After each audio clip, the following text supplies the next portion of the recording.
당황하지 마세요. 당신은 지금 진설외고 3학년 1반에 계십니다. 본교는 당신이 태어나기도 전, 어쩌면 당신의 부모님, 조부모님이 태어나기도 전에 이미 화재로 폐교되어 없어진 건물입니다. 당신은 높은 확률로 공공시 이후 학창시절을 떠올리다가 이곳으로 이동되었을 겁니다. 현재 상황은 꿈이 아니며 당신의 무사 귀환을 위한 지침서 한 부를 비치해두고 있습니다. 그것은 그들의 눈에 띄지 않게 본교 가정통신문의 양식을 띠고 있습니다. 현재 본교는 졸업식이 진행 중이며 그들의 눈에 띄지 않고 무사히 졸업식을 마치면 자연스레 당신의 집, 침대로 돌아갈 것입니다. 그러나 만일 당신이 아래 안내 사항을 지키지 못할 시 생기는 문제는 당신의 상상력을 모두 동원하더라도 그려낼 수 없는 끔찍한 것입니다. 무운을 빕니다. 가정통신문. 진설외고 학부모 여러분 안녕하세요. 어느새 자녀들의 12년 노력이 결실을 맺는 졸업이 다가왔습니다. 때론 웃고 때론 울며 힘겨운 학업 생활을 버텨낸 자녀를 위해 졸업식에 방문하여 축하를 전하는 시간이 되시면 좋겠습니다. 본교를 빛내주실 학부모님들의 평안하고 쾌적한 방문을 위해 몇 가지 안내 사항과 함께 주의 사항을 작성한 통신문을 나누어 드립니다. 본교는 교직원 42명과 학생 923명으로 이루어져 있습니다. 반드시 해당 사항 숙지하여 주시기 바랍니다. 교내 구경을 위해 건물을 돌아다니다 보면 진홍색 배지를 착용하고 있는 학생회 학생을 자주 마주하실 겁니다. 만일 그 학생이 배지를 왼쪽 가슴에 차고 있다면 악수를 청하시며 반갑게 말을 걸어주셔야 합니다. 만일 그 학생이 배지를 오른쪽 가슴에 차고 있다면 그 즉시 교직원이 42명 맞죠? 라고 물어봐 주셔야 합니다. 만일 그 학생의 배지가 위아래로 뒤집어져 있다면 그 자리에서 발걸음을 멈추고 15초 이상 숨을 참으십시오. 그는 학생회 학생이 아니며 당신에게 우호적이지 않습니다. 만일 그 학생의 배지가 새카맣게 그을려 있다면 학생을 안아주며 많이 뜨거웠을 텐데 미안해 라고 해주십시오. 안았을 때 배지가 뜨거워 옷이 불타고 가슴에 화상을 입어도 절대 포옹을 멈추면 안 됩니다. 그들의 고통은 당신이 지금 느끼는 것과는 차원이 달랐을 것입니다.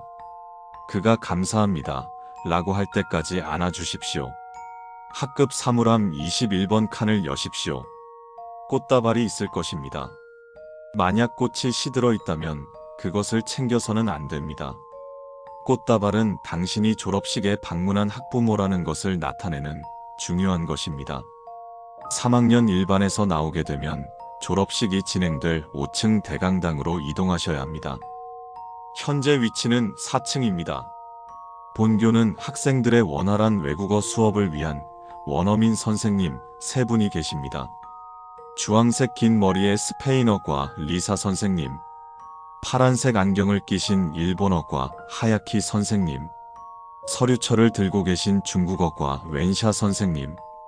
당신은 5층으로 향하는 계단에서 필연적으로 위 3분을 마주하실 겁니다. 아래 지침 사항을 반드시 지켜주십시오. 리사 선생님이 텀블러를 들고 있다면 환하게 웃으며 가벼운 포옹을 하십시오. 이때 코를 찌르는 악취가 나도 절대 내색해서는 안 됩니다. 만약 당신이 불쾌감을 숨기지 못한다면 당신은 텀블러 속 음식이 될 수도 있습니다.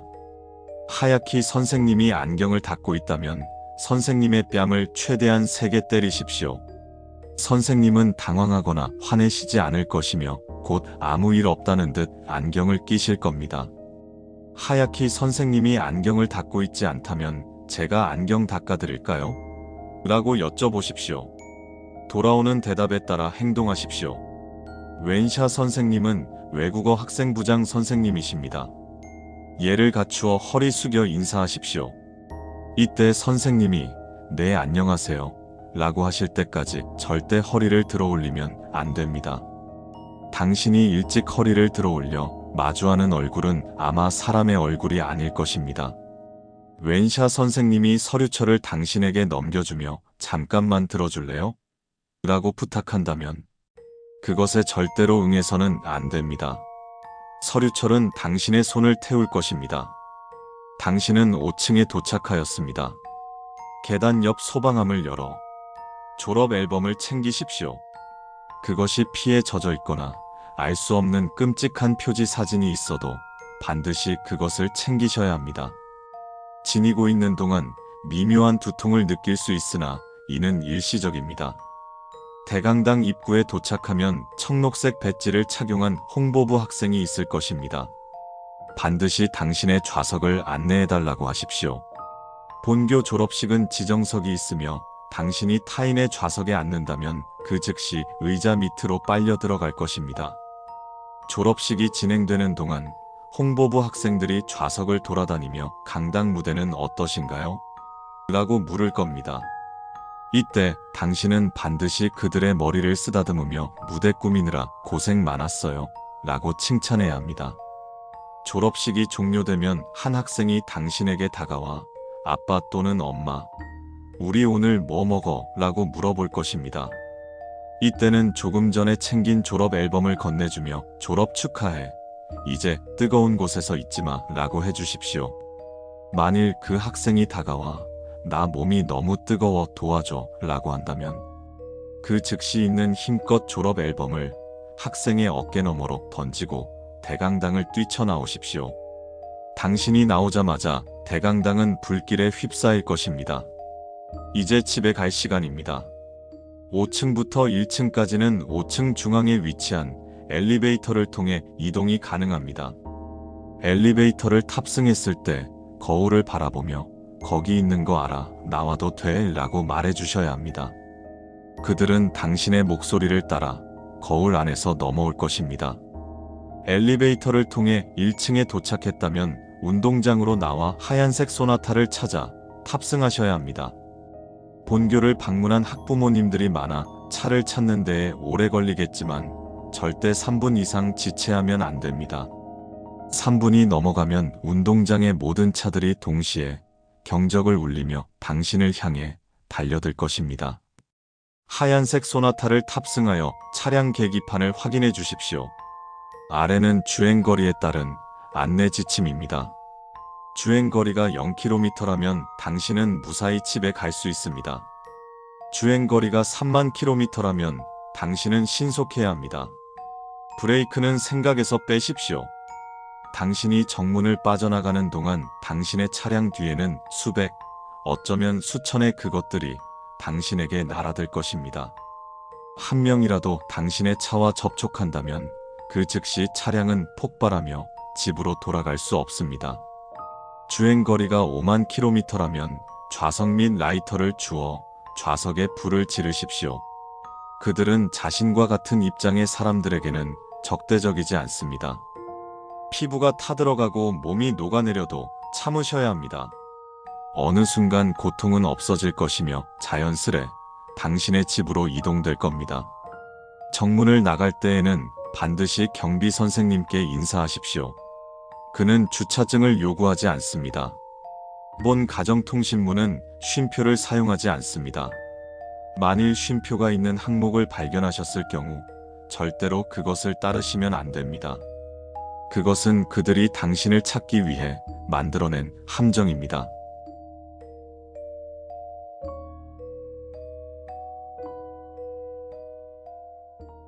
형, 이 글을 읽고 있다면 분명 날 찾으러 와준 거겠죠. 우리가 20년 넘게 보고 지냈는데 선배라면 당연히 올 거예요. 3일 이상 연락 없으면 시체나 찾으러 오라고 농담 삼아 부탁했는데 그냥 형 말 들을 걸 그랬어요. 팔자에도 없는 폐가 체험. 괜히 허세만 부렸어. 그런데 이곳이 이렇게까지 섬뜩한 줄 알았다면 그냥 형한테도 오지 말라고 했을 거예요. 내가 여기 돌아다니면서 몇 가지 정보를 적은 쪽지들을 곳곳에 올려놨어요. 난 지금 선배가 좋아하는 보라색 페인트가 칠해진 큰 다리까지 다다랐고 이 다리를 건너면 날 만날 수 있어요. 형이 읽어야 할 것 같아서 다시 내가 깨어난 곳으로 돌아와서 이 종이를 올려놔요. 형, 우리 살아서 만나야죠. 그쵸? 그러려면 무조건 내가 적은 종이 잘 읽고 움직여주세요. 형도 지금 눈뜬 곳이 처음 들어온 폐가가 아니라 놀랐죠? 내가 여기 돌아다녀 보니까 여기 노래방이에요. 그것도 엄청나게 큰, 어지간한 영화관보다 큰 패노레방 같아요.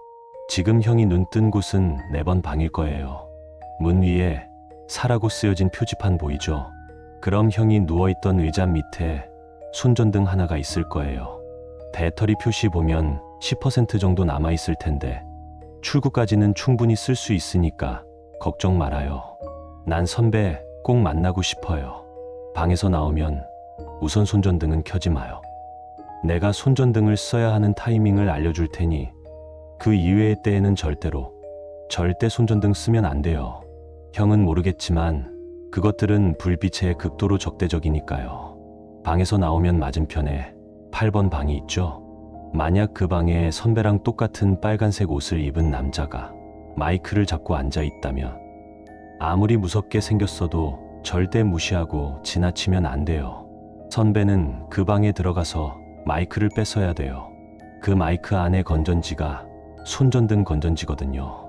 만약 그 방에 초등학생 정도로 보이는 여자아이가 사탕을 먹고 있다면 노크를 3번 해줘요. 이때 그 아이가 형한테 이거만 다 먹고 나갈게요 라고 했으면 그 아이가 사탕을 다 먹을 때까지 문 앞에서 아이를 바라봐 주면 돼요. 사탕을 다 먹으면 그 아이는 자연스럽게 없어질 거야. 만약 그 아이가 형한테 누가 노크했어요?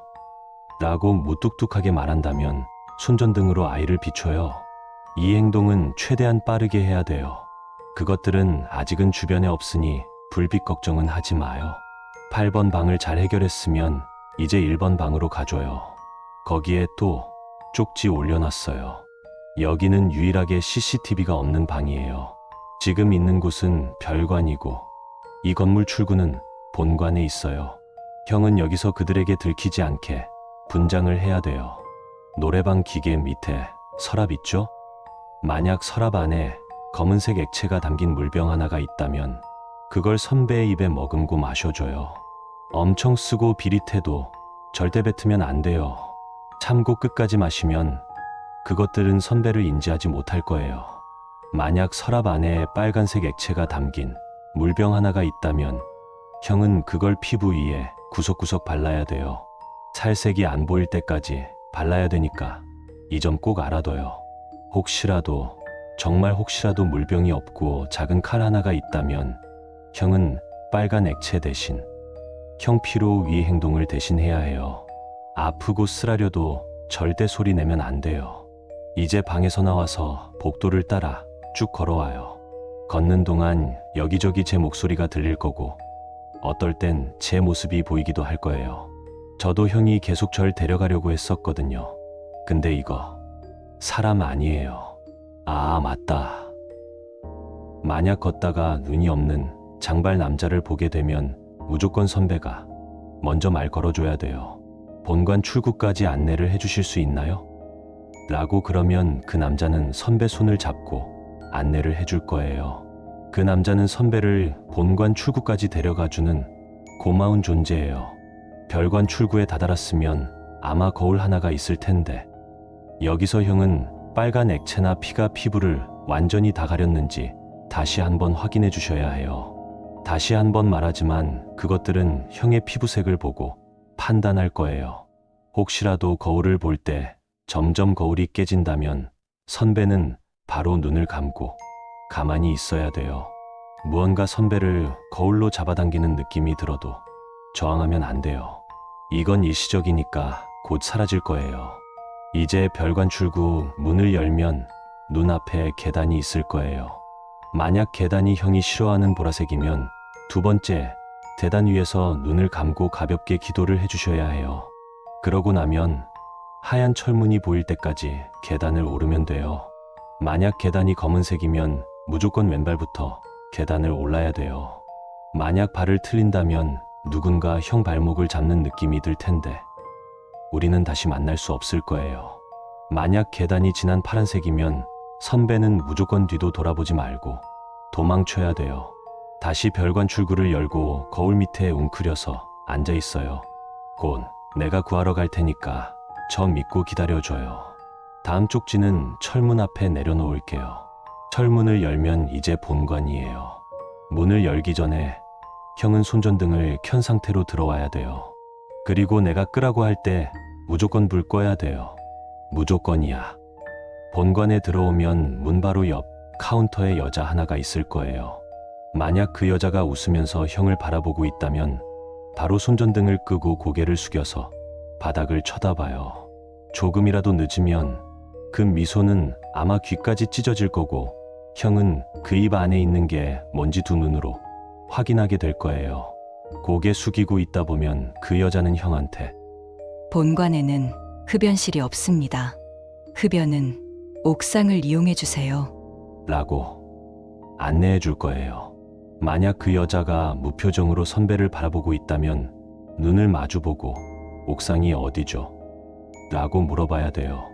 이때 온몸에 소름이 돋고 뒤에서 누가 어깨를 잡는 느낌이 나도 절대 여자의 눈에서 눈을 떼면 안 돼요. 여자는 선배를 직접 옥상까지 친절히 안내할 거예요. 옥상은 카운터를 지나서 9번부터 16번 방까지 있는 복도를 쭉 걸어오면 엘리베이터가 하나 있어요. 이 복도를 걸을 때 세 가지 상황이 있을 거예요. 만약 모든 방에 사람이 있고 귀가 찢어질 정도로 시끄러운 음악이 여기저기서 나온다면 형은 편하게 걸어와도 괜찮아요. 그것들은 노래 소리에 형 발소리를 듣지 못할 테니까요. 만약 모든 방에 사람이 있는데 노래 소리가 들리지 않다면 형은 까치발을 들고 최대한 소리 나지 않게 복도를 걸어야 돼요. 조금이라도 발소리가 나는 순간 모든 방의 문은 열리고 형 몸은 각 방으로 나누어져 빨려 들어갈 거예요. 만약 모든 방에 사람도 없고 노래 소리도 들리지 않는다면 선배는 그 자리에서 아무 방이나 들어가서 729번 노래를 재생해요. 이때 스크린에서 어떤 장면이 나와도 절대 눈을 떼면 안 돼. 그리고 노래가 끝날 때까지 절대로 방 밖으로 나가지 마요. 엘리베이터까지 왔으면 거의 다 왔어요. 본관 출구는 옥상에 있어요. 엘리베이터를 타면 R층 버튼을 3번 누르고 올라오면 돼요. 그런데 가끔 선배가 R층 버튼을 한 번만 눌러도 불이 들어올 때가 있어요. 이때는 선배가 가진 손전등으로 엘리베이터에 있는 모든 거울을 한 번씩 비춰야 돼요. 엘리베이터 문이 열리면 이제 옥상이에요. 옥상의 옆 건물로 이어지는 다리 3개 보이죠? 그 옆 건물이 우리가 처음 들어온 그 폐가예요. 여기서 형은 꼭 입구에 초록색이 칠해진 다리를 건너야 해요. 건너면 안 되는 다리 입구에는 내가 형이 싫어하는 보라색 페인트 뿌려놨어요. 만약 모든 다리의 입구가 보라색으로 칠해져 있다면 그건 제가 한 게 아니에요. 그럴 땐 그냥 다리 밑으로 뛰어내리세요, 형. 만약 모든 다리 입구가 색이 없다면 그것들이 선배를 잡기 위해 함정을 파놓은 거예요. 이때는 무조건 가운데 다리만은 건너면 안 돼요. 형, 고마워요. 알게 된 지 몇 달 되지도 않았는데 이 위험한 곳까지 절 구하러 오실 줄은 몰랐어요. 형이 무사히 다리까지 통과했다면 우리가 처음 들어온 폐가 입구에서 눈을 뜰 거예요. 우리 꼭 만나서 소주 한잔 해요. 아, 그리고 내가 쪽지를 남기는 족족 그것들이 방해를 하더라고요. 쪽지를 없애버리지를 않나. 쪽지 내용 일부를 지우지를 않나. 심지어는 쪽지 내용을 바꾸기까지 한다니까요. 그래서 말인데 이 쪽지에 내가 형을 선배라고 부르는 문장이나 문단이 있으면 그건 절대 믿지 말고 따라하지도 마요.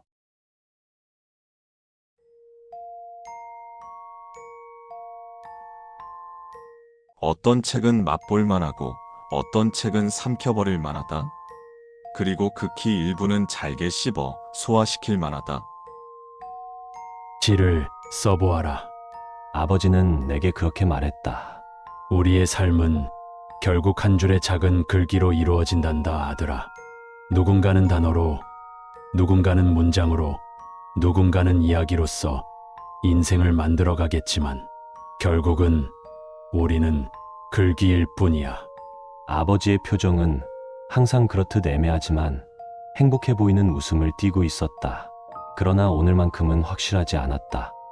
높이 뜬 해가 짙은 운명을 만들어 우리를 어둠 속에 가두고 있었기 때문일까? 오랫동안 고민했었지. 이곳에 널 데리고 오기 전까지 아주 오래 고민했다. 너가 과연 받아들일 수 있을까? 100년이라는 길다면 길고 짧다면 짧은 사그라드는 시간 속에서 결국엔 우리가 이곳에 다다르리라는 것을 너가 받아들일 수 있을까? 그의 입술은 바싹 말라 있었고 비쩍 마른 몸은 무언가 말을 내뱉을 때마다 굉장히 고통스럽다는 듯이 흔들렸다. 그가 보여주려 하는 광경이 무엇인가? 끝없이 펼쳐진 서가, 그리고 그중 가장 높고 위태한 건물에 올라있는 우리. 그것이 전부인가? 아들아, 우리는 남겨지지 못한다. 절대로. 우리가 남길 단어 혹은 문장, 그리고 이야기. 보잘것없지만 영양가 있는 것들은 모두 잘게 지키고 소화되어 공급될 뿐이야. 아무리 훌륭한 사람이더라도, 아무리 가치가 없는 사람이더라도 결국엔 사람이다. 결국엔 글귀에 불과하다. 이제 그의 이야기는 점점 두서없고 추상적인 것으로 변질된다. 그의 정신이 연구실에서부터 파괴되기 시작한 반증. 아, 불쌍한 아버지. 어머니가 돌아가시고 나서부터 그의 정신엔 무언가 깃들었다고 할 수 있겠다. 혼란, 영감, 그리고 전염. 수많은 활자. 그것이 우리인 거다, 아들아. 도대체 이 사실이 우리에게 무슨 뜻인지 모르겠느냐? 우리는 잘게 부서질 수 있다. 우리는 또 쓰여질 수 있다. 우리는 늙은이의 발악은 한동안 이어졌다. 그는 건물 바닥에 토악질을 하려 들기도 하고 미친 듯이 광수하며 하늘을 향해 높이 뛰어보기도 했다. 마치 종래가 무엇인지 설명하는 광인처럼. 우리가 종말을 관측하기 전까지는 그의 현명함을 알 수 없을 선지자처럼. 그리고 그는 갑자기 모든 행동을 멈추고 자리에 앉았다. 그러니 아들아, 시를 쓰려무나. 나와 그녀가 사랑했던 시를 써주려무나. 내 정신의 반은 아직 그 시절에 머물러 있단다. 내가 아직 순수하게 그것을 연구했던 그 시절에 나와 그녀의 시가 남아있단다. 너도 분명 이어받았을 거야. 시는 나에게만 있는 것이 아니고 모두에게, 그리고 또다시 나 자신에게 있으니까. 잠깐 한숨을 쉰 그는 핏발선 눈으로 나를 노려보며 품 안에서 하나의 책을 꺼냈다. 아들아, 아들아, 시는 끝나지 않는다. 시는 여운을 남긴다. 우리에게 아직 희망이 있음을 일깨운다. 비통함과 반성이 나붓기는 노스텔지어의 손수건이 광기에 젖은 인간을 잠시 깨우치게 한다. 내 정신이 하루 24시간 중 적어도 1시간을 깨어 있을 수 있게 하는 것처럼 광인의 정신에도 잠시 이성이 돌아오게 할 수 있다. 고개를 끄덕이는 나에게 아버지는 손 위에 책을 내려놓고 또다시 품에서 펜과 노트를 정갈히 꺼내놓았다. 그의 오른쪽에는 책, 그의 왼쪽에는 펜과 노트가 놓인 셈이다. 사실 양자택일이란다. 너에게 굉장히 가혹할 양자택일. 나에게도 너에게도 이것은 양자택일인 것이야. 사실은 알고 있다. 무엇을 선택하여야 하는지, 이 수많은 책장이 어떤 의미인지, 그리고 양자택일이란 것이 무슨 의미인지. 나에게는 선택의 순간에 옳은 길을 걸은 그녀의 피를 믿을지, 아주 잘못된 길을 걸은 나의 피를 믿을지의 양자택일. 그리고 나에게는 간단하지만 돌이킬 수 없는 그러한 양자택일. 그렇죠, 아버지? 이제 그저 활자들로 가득 찬 세상을 끝내려 한다, 아들아. 미안하고 또 미안하지만 결말이 정해져 있는 이 세상을 이대로 내버려 둘 수 없다. 무한히 쓰여질 인류의 운명이 가엾지도 않으냐, 아들아. 선택은 너놈의 너의 몫이다. 끝낼지 계속할지, 마치 우리가 그 좋은 시절 같이 했던 그 즐거운 게임처럼. 나는 침묵을 지켰다. 나의 말과 행동이 아버지께 어떤 영향을 끼치는지 알지 못하기에, 이야기의 나라에서 언어의 힘이 얼마나 방대한지 알기에. 나는 영원히 선도 악도 아닌 애매한 침묵을 지키는 수밖에 없으리라. 그래, 여기까지 하자꾸나. 내 이야기의 마지막을 장식할 때가 된 것 같다. 아버지는 자리에서 일어나 서가를 천천히 바라보았다. 글귀에 불과한 것들을 바라보았다. 시가 될 가능성이 있었던 것들을 바라보았다. 그가 외쳤다. 여러분, 이제 이야기를 끝낼 시간입니다. 라고. 툭. 아, 서가의 책이 하나 떨어졌다. 바닥으로 무한히 낙하하며 어떤 것의 입속으로 영원히. 와그작. 또 하나의 책이 떨어진다. 와그작. 또 하나의. 와그작. 또 하나의. 서가의 모든 책이 바닥으로 떨어지기 시작한다. 아니, 마치 빨려 들어가듯이 바닥으로 흡수되고 있다. 우수수 떨어지는 그 책들의 비 사이에서 아버지는 그 예의 애매하고 행복한 미소를 띠고 있었다. 저 책들도 아버지와 같은 표정이다. 애매하고 행복한 미소, 자신들의 삶의 의미를 깨닫고 바닥으로 떨어지는 인간의 표정, 이야기의 표정, 애매하고 행복하다. 모든 책들은 끝을 맺는다. 모든 이야기는 끝맺음이 존재한다. 오늘은 이야기의 끝, 연극은 종장에 접어들고 남은 것이라곤 막을 내려야 하는 역할을 부여받은 보잘것없는 인부 하나. 모든 이야기들이 관객들에게 소비되는 잔칫날. 투둑, 투두둑.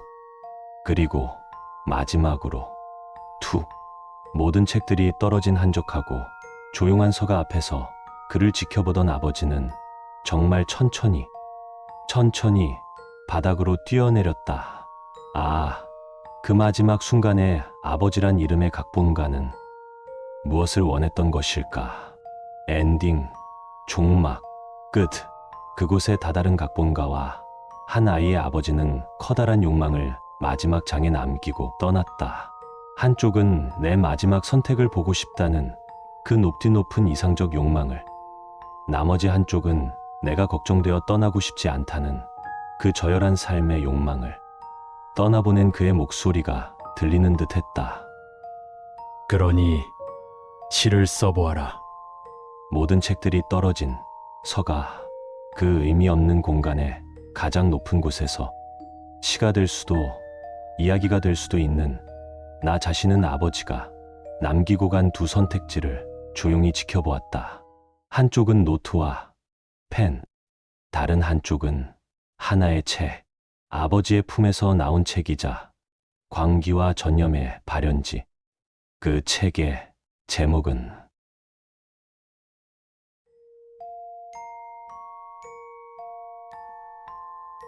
청운 식자재마트는 2014년 설립된 식자재 판매 업체로 매우 저렴한 가격과 합리적인 가성비로 유명하다. 특히 이번에 새로 부임한 점주 백모 씨는 자수성가한 인물로 유명한데 직원에 대한 오픈 마인드와 훌륭한 복지가 특징이다. 이는 본인이 고아원에서부터 지금에 이르기까지 노동자의 고충이 얼마나 큰지를 느껴왔기에 본인이 할 수 있는 최대한의 존중인 임금의 영역에서 특별히 신경을 쓰는 것이라고 자서전에서 밝혔다. 반갑습니다. 청운 식자재마트 점주 백수연입니다. 오늘은 귀하의 본격적인 업무 투입 이전 안전수칙에 대해 설명드릴 것입니다. 많은 풍문들이 있는 이곳에 지원해주신 점에 진심으로 감사드리며 반드시 아래의 안전수칙을 꼭 따라주십시오. 저희 청운 식자재마트는 귀하의 안녕을 진심으로 기원합니다. 저희 청운 식자재마트는 총 3층으로 이루어진 건물입니다. 1층 식재료 코너, 2층 냉동식품 코너, 지하 1층 관리실로 이루어져 있습니다. 귀하께서는 1층과 2층을 교대로 관리하시게 될 것입니다. 단, 지하실에는 진입하지 마십시오. 저희 청운 식자재마트는 식자재의 신선도 유지를 위해 급냉, 해동 기술을 활용하고 있어 지하실의 환경이 매우 열악합니다. 따라서 지하실은 완전 자동으로 운행되며 사람의 접근이 금지되니 주의 부탁드립니다. 간혹 지하실 근처에서 사람 목소리가 들린다는 신고가 있습니다. 하지만 이는 단순한 기계음이며 특정 상황에서 기계 마찰음이 사람의 목소리나 비명소리처럼 울리기도 합니다. 이런 경우 무시하여 주시면 됩니다. 중요 직원 안내. 저희 매장에서는 중직을 담당하고 있는 특별한 직원분들이 계십니다. 위분들은 일반적인 상황에서는 만나실 수 없으나 정말 간혹 계단실에서 마주치실 수 있습니다. 다음 수칙에 따라 응대하여 주십시오. 관리팀 이혜리 팀장. 금발의 벽안을 가진 외모가 특징이며 항상 귀를 가리고 있어 소리를 잘 듣지 못합니다. 혹여 마주하게 되면 정중히 목례만 하십시오. 외모를 칭찬하거나 사적인 대화는 걸지 마십시오. 관리팀은 직원들의 업무 스트레스가 가장 많은 부서이며 대다수의 직원들이 성격이 좋지 않습니다. 특히 이혜리 팀장의 경우 그 정도가 심하므로 최대한 자극하지 마십시오. 무슨 일이 있어도 귀에 대해서는 언급하지 마십시오. 실수로라도 귀를 보게 되었다면 못 본 척 하시고 절대로 발설하지 마십시오. 이로 인해 발생하는 분쟁과 피해에 대해 본점은 책임지지 않습니다. 붉은 조끼를 입은 다수의 직원들. 붉은 조끼를 입은 직원은 재고관리 업무를 수행하는 팀입니다. 잡담을 자주 하니 가급적 무시하십시오. 특이하게도 재고관리팀은 전부 음주를 자주 하며 이는 사내 조치로도 도저히 관리가 되지 않아 방치하고 있습니다. 무슨 이야기를 하든 헛소리이니 무시하십시오. 다만 그들이 하는 이야기를 외부에 발설하거나 공유하는 일은 결코 없어야 합니다. 그들은 자신들의 이야기가 새어나가는 것을 싫어합니다. 간혹 재고관리팀의 신체에서 심한 멍이나 타박상, 자상 등 심각한 상처들이 보이는 경우가 있습니다.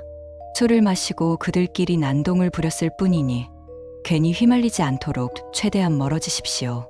어떤 말을 하더라도 무시하시고 말을 건다면 빠르게 자리를 피하십시오. 이를 지키지 않아 발생하는 피해는 책임지지 않습니다. 정장을 입고 선글라스를 갖춘 3명의 인원들. 이분들은 저희 사내의 경호팀입니다. 간혹 재고관리팀의 업무 중 심각한 사고가 발생했거나 매점 내에서 소란이 발생했을 경우 출동합니다.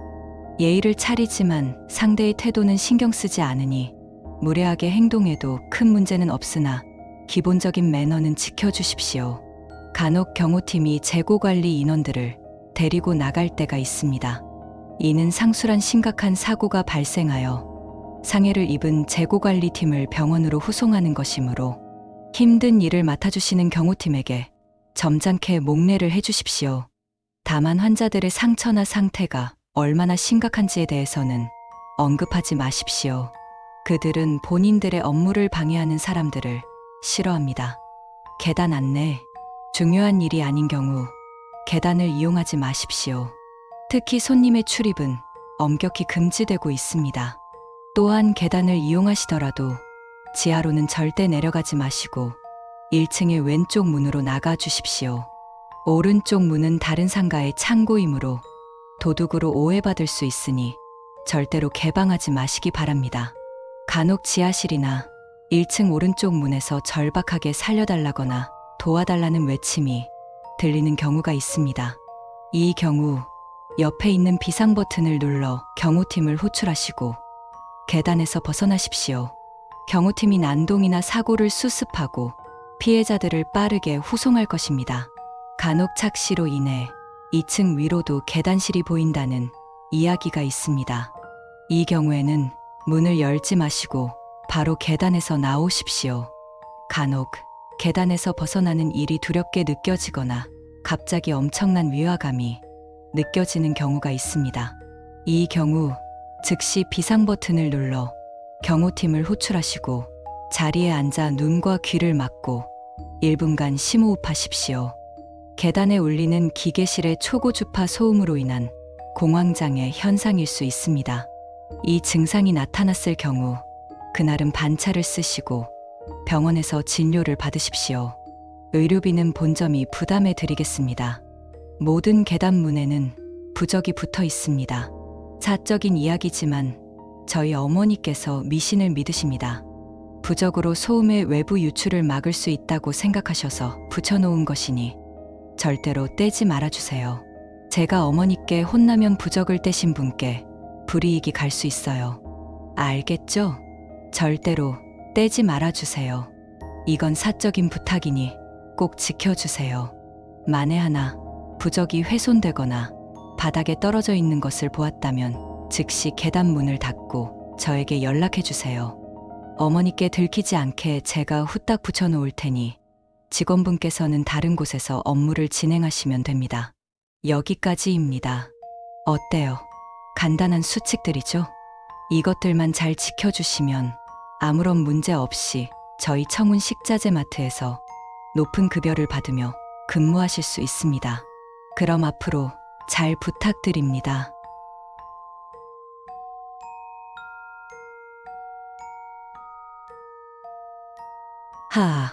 와, 당신 정말 대단하네요. 저 나름 신이라고 불리는 놈을 보고 왔는데 무슨 끔찍한 능력을 얻었을지 어떻게 알고 이러는 거예요. 네, 당연히 알죠. 당신이 바로 상부에 말하지 않았다면 난 아까 바로 죽은 목숨이었다는 거. 근데 말이야, 애초에 날 거기 보낸 게 당신이었잖아. 너가 보낸 거잖아. 그래놓고는 이제 와서 뭘 원해? 뭘 바라는 건데? 아, 잠시 흥분했네요. 미안해요. 이젠 다 의미 없을 텐데. 미쳤냐고요? 당신에게서 그런 말을 듣는 건 또 아이러니하네요. 네, 당연히 미쳤죠. 그런 걸 맨눈으로 보고 제정신일 사람이 있겠어요? 자, 당신 목적은 뭐죠? 먼저 말해봐요. 길게는 말고요. 나도 말하고 싶은 게 있으니까. 네? 뭐라고요? 진짜. 실례. 그냥 좀 웃겨서 무슨 말을 하려고 그렇게 뜸을 들이나 했더니 생각이라고 한 게 고작. 그래요. 알려줄게요. 우리가 아폴리온이라고 멋대로 이름 붙인 그 존재는 당신의 그 대단한 UTP 역장 때문에 정지한 게 아니에요. 아니, 애초에 그런 존재가 레이저 몇 발에 수천 개의 눈 중 하나라도 꿈쩍할 것 같아요? 정말 어이가 없어서 재밌는 사실 하나 알려줄까요? 애초에 놈이 지구를 노리기 시작한 건 우리가 놈에게 이름을 붙였기 때문이에요. 무슨 개소리냐고요? 직접 들은 거라니까요. 아마 놈은 감히 하찮은 미물 따위가 자신을 지칭했다는 것이 견딜 수 없었던 모양이었나 봐요. 자기 입으로 그것까지는 말하진 않았지만 어때요? 당신이 그걸 처음으로 발견하고 이름을 붙인 사람이었잖아요. 아직도 그게 자랑스러워요? 믿을 수 없다는 표정이네요. 당신 얼굴이 그렇게 일그러진 걸 보니 재밌네. 또 내가 미쳤다고 할 거야? 아니면 저번처럼 말도 안 되는 임무를 내려서 죽이려고? 조금 우습네. 당신 혹시 내 연구를 베껴갈 때도 그렇게 긴장했었어? 에단을 죽이고 걔의 자료를 훔쳤을 때도? 좆도 아닌 그 UTP 역장을 상부에 발표할 때도? 그것도 애초에 줄리아의 작품이었잖아. 그렇게 상부의 신임을 얻고 나서는 눈엣가시인 나를 실적 부족을 핑계로 아폴리온 탐사선에 태워보내서 죽이려고 했지. 왜 전부 알고 있느냐는 표정이네요. 이것도 다 놈에게서 들었어요. 이걸 고맙다고 해야 할지 잠깐만 경비는 부르지 말자. 나도 할 얘기가 있다고 했잖아. 왜 놀랐어요? 말했잖아요. 나한테 어떤 능력이 있을 줄 아느냐고. 여긴 처음부터 문 따위는 없던 거야. 오직 너와 내가 있을 뿐이지. 알겠어? 자, 당신 너무 긴장하지는 마요. 오히려 마음을 편히 비우는 게 나을지도. 걱정 마요. 당신을 바로 죽이지는 않을 거예요. 예전에는 정말 당신을 산채로 갈아버리고 싶었는데 이제 와서 대신 말해둘 게 하나 있어요. 내 이야기를 다 들은 뒤 당신이 동의하면 고통 없이 죽여줄게요. 어때요? 고민되면 일단 듣고 생각하던가. 어디서부터 시작할까? 그래, 막 지구에서 출발했을 때부터가 적당하겠네요. 저 멀리 우리의 고향이 보였죠. 우리를 추방하듯 쫓아낸. 다들 말이 없었어요. 누가 몰랐겠어요. 이왕 죽이는 김에 아폴리온 사진이라도 몇 장 더 찍고 죽게 하려는 게 너무 뻔했는데, 당신은 당연히 알겠지만 탐사선의 항로는 내부에서 조작할 수 없게 되어 있어서 우리로서는 그냥 기다리는 수밖에 없었어요. 그 느낌은 당신도 모를 거예요.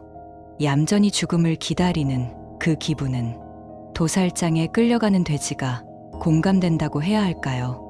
물론 나는 돼지만큼도 운이 좋지 않았지만 정신을 차려보니 같이 온 놈들은 전부 죽어 있었어요. 다들 스스로 눈을 파내고 벽에 머리를 박고 있더라고요. 놈이겠구나 했죠. 다른 수가 있었겠어요? 나는 밖을 내다봤고 놈을 마주했어요. 아, 그때는 정말 당신은 영원히 모를 거야. 인류의 공포이자 종말이요. 끝이자 재앙 그 자체라고 불리던 그 존재는 우리를 한없는 경멸의 눈으로 쳐다봐야만 하는 그 위대한 존재는 절망하고 있었어요. 모든 걸 체념한 듯이 난 물었어요. 놈은 대답했죠. 그렇게 모든 걸 알게 된 거예요. 그리고 깨달았죠. 저것도 한낱 미물이구나. 공간을 찢고 시간을 역행하고 차원을 가를 수 있는 존재도 결국 우리와 다를 건 없구나. 말 한마디로, 의지만으로도 우리를 멸망에 다다르게 할 수 있는 존재조차도, 저렇게 대단한 존재도, 저렇게 위대한 존재도, 저렇게 끔찍한 존재도 두려워하는구나. 뭘 그리 멀뚱히 보는 거야. 아직도 이해가 안 돼? 놈조차 두려워하는 무언가가 시작되려고 한다고. 알겠어요? 우리는 개미예요. 놈은 코끼리고요. 그리고 운석이 오고 있어요. 자, 이제 마음은 정했어?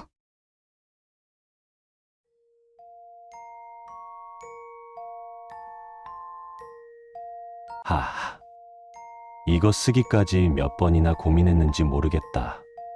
솔직히 우리야, 그냥 너가 누구고 어떤 인간이든 닥치는 대로 먹어도 되긴 하는데 지금 상황이 여의치가 않아.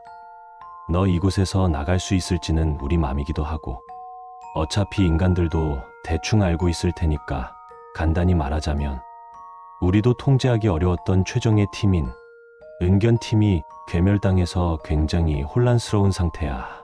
게다가 이 때문에 철저한 계급사회였던 우리들의 세계에서도 내분이 일어나기 시작했지. 너희 인간들도 알잖아. 혁명. 그것 때문에 진짜 한동안 난리도 아니었어. 어찌어찌 대책을 세우기는 했지만 피해도 상당하고, 이대로 갔다가는 우리 쪽이 씨가 마를 테니 자존심은 상하지만 좀 특별한 방법으로 너희들을 선별하기로 했어. 수칙서를 써주긴 할 건데 변수가 참 많을 거야. 그러니까 우리가 지킬 최소한의 룰만 적어둘게. 눈치껏 살아남아. 아, 인간들의 수칙서에는 마지막에 항상 이런 글이 있더라. 뭐 의미가 있을진 모르겠지만 행운을 빌어. 혹시 너가 스스로 생각하기에도 강하다고 자신한다면 그냥 방문을 3번 두드려. 해바라기같이 생긴 애가 그 소리 듣고 방문을 열어줄 거야. 너가 쫀다 싶으면 그냥 죽여버릴 거고, 너가 당당해 보이면 그놈이 싸우자고 할 거야. 목숨 걸고 싸워봐. 힘이 충분하다면 인간 편에 붙어먹은 그 괴이새끼 아니어도 충분히 이길 수 있어. 전략을 보여준다면 더 좋아. 잊지 마. 우린 항상 널 지켜보고 있다는 거. 우리에게 오기로 결정했다면 최대한 우리를 만족시켜봐. 만약 승리했다면 축하해. 그 새끼 맛있으니까 다 먹어. 특히 뿌리가 존나 맛있다. 영양분도 거기가 제일 많으니까 꼭꼭 씹어서 다 먹어라. 해바라기들이 계속 올 거야. 너가 질릴 때까지 싸우고 잡아먹어. 그러다 보면 어느샌가 이곳에 적응하고 우리에게 찾아오는 방법을 깨닫게 되겠지. 그렇게 우리를 찾아오는 데에 성공한다면 최소 장군급 이상의 지위는 보장해 줄게. 운이 좋으면 총대장의 지위까지도 받을 수 있겠지. 인간들의 군대로 치면 최소한 군단장의 지위는 보장해 주겠다는 거야. 귀족으로서의 삶을 만끽해 보라고. 만약 패배했으면 걔가 널 끌고 올 거야. 얌전히 따라가든 뒤지기 직전까지 덤비든 알아서 해. 너가 스스로 지쳐 뒤질 때까지는 걔가 널 못 죽일 거야. 어떻게 하면 우리에게 점수를 딸 수 있을지나 생각해. 졌어도 꽤 쓸만한 놈이라고 생각되면 잡아먹지는 않을 거야. 나약한 놈이어도 두뇌가 돌아가는 놈은 필요하거든. 그러니까 질 것 같아도 너 모든 전략을 쥐어짜서 싸워봐. 우리를 만족시켜 준다면 참모의 자리를 마련해 줄 테니까. 나름 상류층이니까 적어도 살면서 부족한 건 없을 거야. 원래 삶보다는 나을 테니 알아서 판단해. 만약 너가 우리 편에 서기 싫어서 혹은 배신할 수 없는 환경에 있어서 탈출해야겠다면 유감이네. 탈출하면 안 된다. 이런 건 아니고 그냥 너가 살아서 우리 편이 될 확률이 없어지는 것이나 다름없는 거니까. 너가 해바라기 10마리를 잡을 수 있을 정도의 녀석이라면 억지로라도 끌고 오겠지만 이곳에서 도망치기를 선택한 너에게 그런 힘을 기대하긴 어렵겠지. 그러면 최대한 조용히 방문을 열어. 소음만 내지 않으면 아무 일 없을 거라고 약속하지. 너가 할 일은 몇 개 없어. 3층으로 이루어진 이 건물에서 열쇠와 무기, 보호구를 찾은 뒤 3층의 비상구로 빠져나가면 돼. 무기랑 보호구는 꼭 챙겨. 어차피 너 3층에서 한 번은 싸워야 되니까. 참고로 넌 지금 1층 가장 안쪽 방에 있다. 화장실은 그 방 안에서 해결해. 변기에 물이 없는 유일한 곳이니까. 1층엔 화장실이 없고 2층부터 있긴 한데 소리가 내 귀에 거슬리면 넌 그대로 먹잇감 행위야. 눈치껏 조용히 행동해. 일단은 2층으로 올라와. 1층에서 얼마나 있든 우리는 1층에 있는 너를 절대로 건드리지 않을 테지만 좀 짜증난다 싶으면 2층 가는 계단 밟자마자 뒤질 거니까 알아서 생각해. 2층으로 무사히 올라왔으면 방들이 많을 거야. 90%는 도축장이고 9%가 경비실이지. 1%는 화장실이긴 한데 쓰는 건 눈치껏. 알지? 경비실을 찾아서 조용히 들어가. 열쇠 꺼낼 때는 소리 안 나게 꺼내고 혹시 모르니까 무기 먼저 챙기는 걸 추천할게. 장롱 열어보면 무기들이 있을 거야. 너가 생각하는 무기가 뭐든지 있을 테니 알아서 골라. 너가 감당할 수 있는 걸로 고르는 거 잊지 말고. 여기서부턴 만용 부리다가 저도 자비는 없다. 아, 파이프렌치는 절대 고르지 마. 그거 원래는 우리 애들 중 건축팀 놈들이 쓰던 장비였는데 듣자 하니 그 새끼가 그거랑 똑같은 연장으로 우리 애들 조지고 다닌다 하더라고. 집어드는 순간 3층 문을 막을 녀석은 너랑 철저하게 상극일 거라고 약속하지. 절대적으로 불리한 싸움을 원하는 게 아니라면 조심해서 골라라. 그리고 열쇠 챙겨서 조용히 계단실 문 따. 잠겨 있을 거니까 최대한 금속 마찰음 안 나게 열어봐. 어느 정도의 소리는 눈 감고 넘어가 줄 테니까. 대신 조심해. 2층에 있는 애들은 봐준다는 선택을 할 수 있는 애들이야. 무슨 뜻인지는 너도 알지? 조심해. 3층에 도착하면 기계실을 찾아. 거기에 들어가면 너가 생각하는 장비들이 보일 거야.